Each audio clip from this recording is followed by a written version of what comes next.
I've got another Uber story time for you.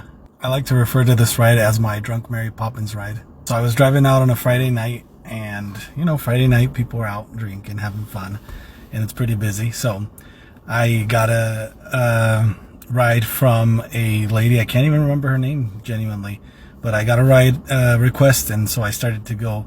And like 5 seconds after I got the ride request, my phone started to ring. So I answered the phone, and it was my passenger, and she sounded really, really freaked out. She was like, "Are you my Uber driver? Are you coming to get me?" I said, "Yeah, I'm pretty close by. I'm almost there." And she said, please hurry. Somebody's gonna get me."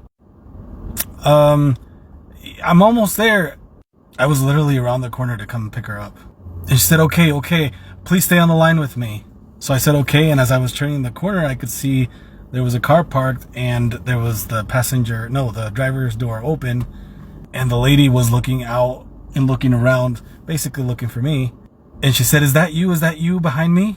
And I said, "Yep, this is me." She's like, "Okay, give me just a sec." So I watched this lady go around to her passenger side, and she starts grabbing a bunch of stuff from her passenger seat, and I see her just, putting it on top of her car, and she starts to make way. She's like, has her hands full and starts to make way towards my car. And I like to think of her as Mary Poppins because she was wearing this like really pretty dress that like pops out kind of like Mary Poppins dress did, and she pulled out an umbrella from out of the stuff that she was carrying with her. Mind you, this was like at 1 a.m. So she gets in the car and she's like, "Okay, hurry, let's go, they're coming to get me."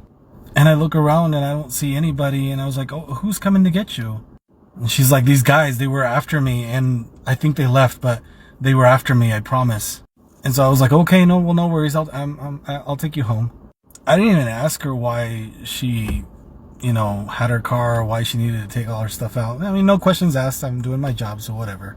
So I start taking her home, and randomly she starts giving me gambling advice. She starts asking me if I like gambling, if I've ever been gambling, and what I should and shouldn't do at the casino. And she had all the stats on the house edge, which games are which, and everything. And she sounded like a pro. On the way there, she saw a 7-Eleven, and she's like, "Pull over right here." And kind of freaked me out, so I pulled over right away, and she got down for who knows what reason. So she gets down, and I'm just sitting there in my car waiting patiently, and I just kind of watch her from my car, and I see that I don't think she even knew really what she wanted. She just wanted to get down. But guys, I'm sorry, I'm gonna have to make a part 2.